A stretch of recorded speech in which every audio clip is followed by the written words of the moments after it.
this is Michelle and I'd like to welcome you to this Twin Touch tutorial. I'm going to be coloring this little butterfly right here. This is from A1165 Capture the Day, and it's just a fun little stamp to color. Now I stamped this image with my black Memento ink and then I heat set it really quickly because I did just stamp it. And I'm going to be using everything's going to be done with two colors. I have my two greens, my two turquoisey blues, my yellow and my yellow orange. Then I'm also going to be using my Colorless blender. Now I'll also have all of these on the tutorial, so you don't need to worry about it. Now what I want to teach you with this is coloring in circles. Now this is just a really simple technique, and I'm going to use one of these darker colors here so that you can see it well. But what you do, this is just a circle that I stamped from one of our stamp sets. Now you could actually, it's easier to work in a smaller area. This is actually kind of large. I put two coats on there, and I have this nice, pretty even saturation of color. When you're working with alcohol markers, that's one of the things they talk about is a good even saturation.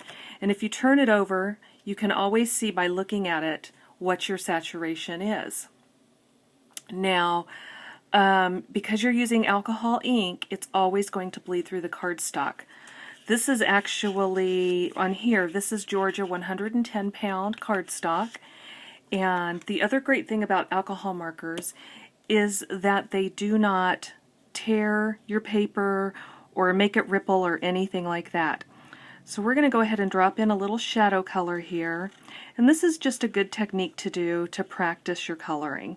So I'm just going to drop in a little half moon there, then I'm going to go back with my lightest color, and then I'm going to over exaggerate this so you can see it. I'm going to start, and I'm going to start pulling that darker color out into the lighter one. Now because I'm working with a lighter color on top of that darker, it's going to automatically lighten that darker color. And I can continue to do this in small circles right there, or I can keep over exaggerating it until I get the blend right here that I'm looking for. And I might want to just go right on that line right there just to smooth that out a bit. Now that's pretty wet.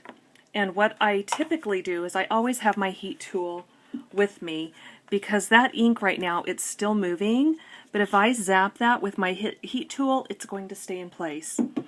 Also, you see that it bled through. Now you always want to work with a scrap paper underneath your work area, and one of the tips I want to give you is make sure when you're starting a new piece that you don't want to put this on top of old ink, because once this gets wet, it's going to reactivate this ink, and say I'm just using yellows or pink, that turquoise is going to bleed through onto this piece right here. So just be aware of that. Now in the next video we will start coloring, and we will be featuring coloring in circles.